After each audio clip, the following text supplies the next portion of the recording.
Hello, ഞാൻ doctor സഹു Ashraf. 8 വയസ്സുള്ള ഒരു കുട്ടിയെയും കൊണ്ടിട്ട് കുട്ടിയുടെ അമ്മ എന്റെ ക്ലിനിക്കിൽ വന്നു. അപ്പൊ കുട്ടിയുടെ പ്രശ്നം എന്താന്ന് വെച്ചാൽ തലേ ദിവസം രാത്രി കുട്ടി എഴുന്നേറ്റിരുന്ന് പെട്ടെന്ന് എണീറ്റിരുന്ന് കരഞ്ഞു എന്ന് പറഞ്ഞു. അപ്പം ചോദിച്ചപ്പം കാലിന് വേദനയാണ് പറഞ്ഞു.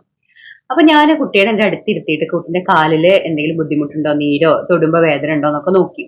വേദന വന്നത് നമ്മുടെ ആ കാൽവണ്ണത്തിലില്ലേ അവിടെയാണ് വേദന വന്നത്.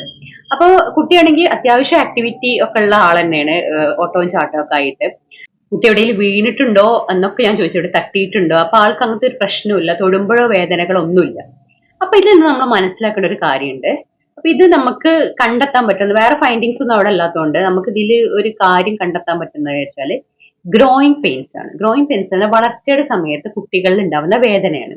ഒരു 4 to 14 വയസ്സ് വരെ പ്രായത്തിനിടയിലുള്ള കുട്ടികൾക്കാണ് ഇത് സ്വാഭാവികമായി കാണാറ്.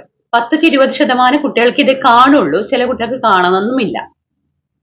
ഇതില് നമുക്ക് രക്ഷിതാക്കളെ നമുക്ക് ചെയ്യാൻ പറ്റിയ ഒരു കാര്യം എന്താ വെച്ചാല്, കുട്ടി അങ്ങനെ വേദന എന്ന് പറഞ്ഞ് കരയുമ്പോൾ കുട്ടിയുടെ പതുക്കെ ഇത് എല്ലാവർക്കും ഉണ്ടാവും, ഈ പ്രായത്തിൽ ഉണ്ടാവുന്നതെന്ന് പറഞ്ഞിട്ട് ആളെ കാലൊക്കെ നന്നായി ഒരു മെല്ലെ ഇങ്ങനെ ഉഴിഞ്ഞ് മസാജ് ചെയ്ത് കൊടുത്തിട്ട് കുറച്ച് ചൂട് വെക്കേ, കുറച്ച് സ്ട്രെച്ചിങ് എക്സസൈസ് ഒക്കെ കുട്ടികൾക്ക് ചെയ്ത് കൊടുക്കുന്ന നന്നാവും. അപ്പൊ അവരുടെ മസിൽസിനും ഒരു ഒരു സ്ട്രെങ്ത്തും കിട്ടും. ആ പ്രായത്തിന്റെ ആ പെയിന് നല്ല റിലീഫും കിട്ടും.